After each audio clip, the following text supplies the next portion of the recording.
Hello everyone, एक बार फिर से आप सभी का स्वागत है मेरे यूट्यूब चैनल पर। और आज की वीडियो में हम बात करेंगे और कुछ कॉमन एरर्स की। और इसलिए बोल रहा हूँ क्योंकि इस प्लेलिस्ट में 6 से 7 वीडियोस हैं, वहाँ मैं आपको ऑलरेडी काफ़ी कुछ बता चुका हूँ कॉमन एरर्स के बारे में। And this video is going to be very last. और जो पहले वाली वीडियो है उसमें आपको क्या क्या मिलने वाला है वो मैं आपको दिखा देता हूँ, अगर आपने वीडियोज़ नहीं देखे तो ये सारी चीज़ें, इनमें डिफरेंस क्या है। जैसे दो देयर होते हैं, ऐसे 2 इट्स होते हैं। आई एम अग्री लिखना चाहिए, आई अग्री लिखना चाहिए। परसेंटेज, परसेंटाइल, कौन सा वर्ड ठीक है? This is the incorrect word, percentile अभी बता देता हूँ। और जैसे lose, lost, it was increase लिखे हैं, इट इंक्रीज, की तो बिल्कुल सेपरेट वीडियो। और ये सारी चीज़ जो आप देख रहे हो मैं ऑलरेडी जो मैंने बताया प्लेलिस्ट में डिस्कस कर चुका हूँ, तो आप जाके ज़रूर देख लें। तो let's begin with today's video. The very first, the very common error कि फ्रॉम के साथ हम टू यूज़ करेंगे, ड्यूरिंग और बिटवीन के साथ एंड यूज़ करेंगे। अब स्टूडेंट करते क्या है, गलती कर देते हैं लिखते टाइम, ड्यूरिंग के साथ वो टू यूज़ कर लेते हैं और बिटवीन के साथ भी टू। ऐसा नहीं है, सिर्फ फ्रॉम के साथ टू है, ड्यूरिंग एंड बिटवीन के साथ एंड। देखो ऑब्वियस सी बात है कि बिल्कुल जो फर्स्ट और लास्ट है वो गलत है और बीच वाला आपका ठीक है। यहाँ पे एंड हम यूज़ करेंगे, यहाँ पे एंड, यहाँ पे टू आपका ठीक है। होपफुली ये छोटी सी बात आपके समझ आई होगी। और आप ऐसा नहीं है, डिनाई नहीं कर सकते सर ये तो हमको नहीं चाहिए, बिल्कुल चाहिए। राइटिंग टास्क 1 में ऐसे एरर होते हैं, तो आपको पता होना चाहिए। चलो, this is the second. Both के साथ भी आप एंड यूज़ करते हो, बट इसमें 3-4 चीज़ें आपको ध्यान रखनी है। फर्स्ट ये है कि बोथ जो होगा उसके साथ एंड ही आएगा, एज वेल एज नहीं आ सकता, सो दिस इज इनकरेक्ट।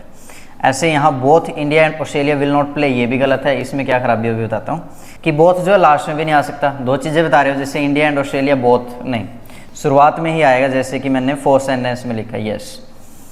अगर आपको ऐसे बोलना है कि both India and Australia will not play, तो ये गलत हो जाएगा। आप सही कैसे बोलोगे? Neither India nor Australia will play, neither India nor Australia will play. तो ऐसे सेंटेंस हम बोलते भी हैं आइल्स की स्पीकिंग में और राइटिंग में लिखते भी हैं, तो ये आपको पता होना चाहिए।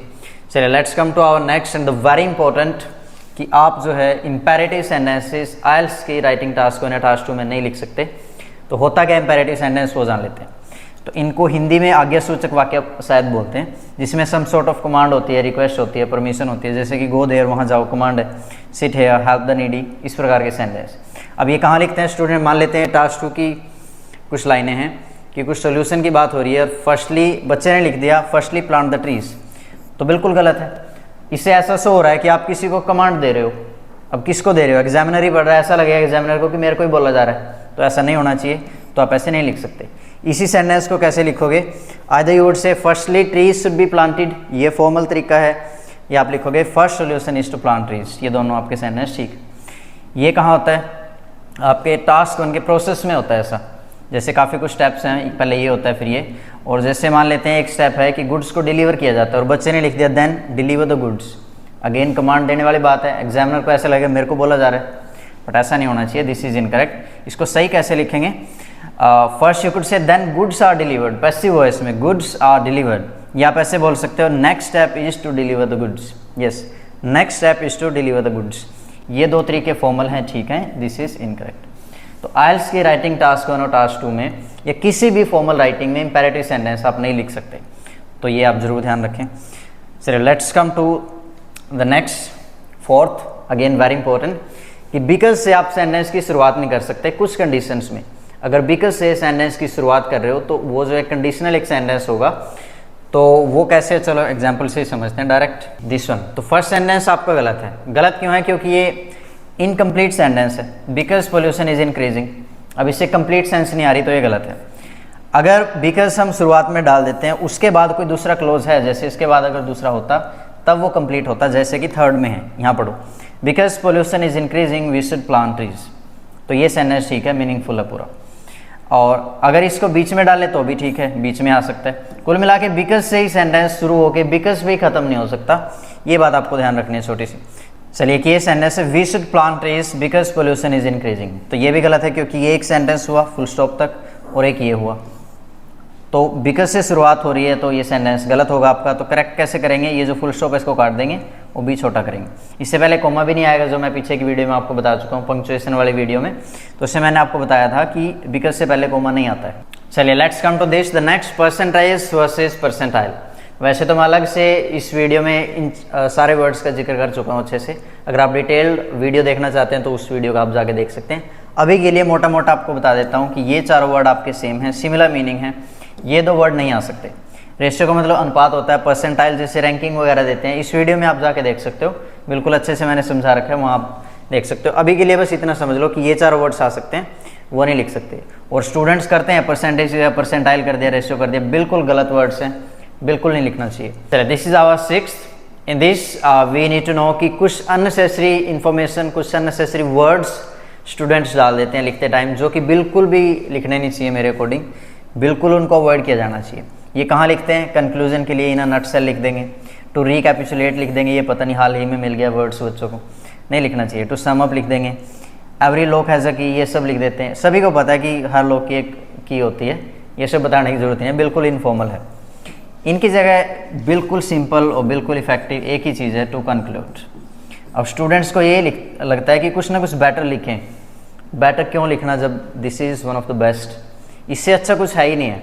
कंक्लूजन के लिए टू कंक्लूड या इन कंक्लूजन से बेटर कुछ हो ही नहीं सकता, बिकॉज ये ओरिजिनल चीज़ है, बाकी सब ओरिजिनल नहीं होंगी। तो एक ही चीज़ आपको लिखनी चाहिए, टू कंक्लूड, और इससे एग्जामिनर बिल्कुल भी इंप्रेस नहीं होगा। अगर आप इसकी जगह ये सब लिख के इंप्रेस करना चाहते हो तो ऐसा नहीं होने वाला। उसका काम इतना है कि बस वो बताएगा कनेक्टर कि आपका कंक्लूजन शुरू होने वाला है, और उसका काम वो बखूबी कर रहा है, तो उसको चेंज करने की कोई भी ज़रूरत नहीं है। अननेसेसरली उसको चेंज किया जा रहा है, तो ये सब वर्ड्स मत लिखो। चलो जी, नेक्स्ट एरर इज कि प्लूरल्स, ये जो कुछ वर्ड्स हैं डिटर्मिनर्स इनको बोलते हैं, उनके बाद कोई भी अगर नाउन आता है तो प्लूरल फॉर्म में आता है। जैसे मैनी है तो मैनी के बाद पीपल ही होना चाहिए, पर्सन्स तो नहीं हो सकता, सॉरी पर्सन्स हो सकता है, जैसे पीपल हो सकता है, बस पर्सन नहीं हो सकता, पर्सन तो एक होता है। ऐसे ही सेवरल, तो सेवरल के साथ जैसे इंडिविजुअल्स ही होगा, इंडिविजुअल तो नहीं मैं लिख सकता। ऐसे दीज फिनोमिना होगा। अब ये फिनोमिना फिनोमिनन, इसमें बड़ी कन्फ्यूजन होती है। फिनोमिना जो है ये फॉर्म जो मैंने लिखी है, ये वर्ड है प्लूरल, और फिनोमिनन होता है NON, वो होता है सिंगुलर। तो दीज है तो फिनोमिना होना चाहिए।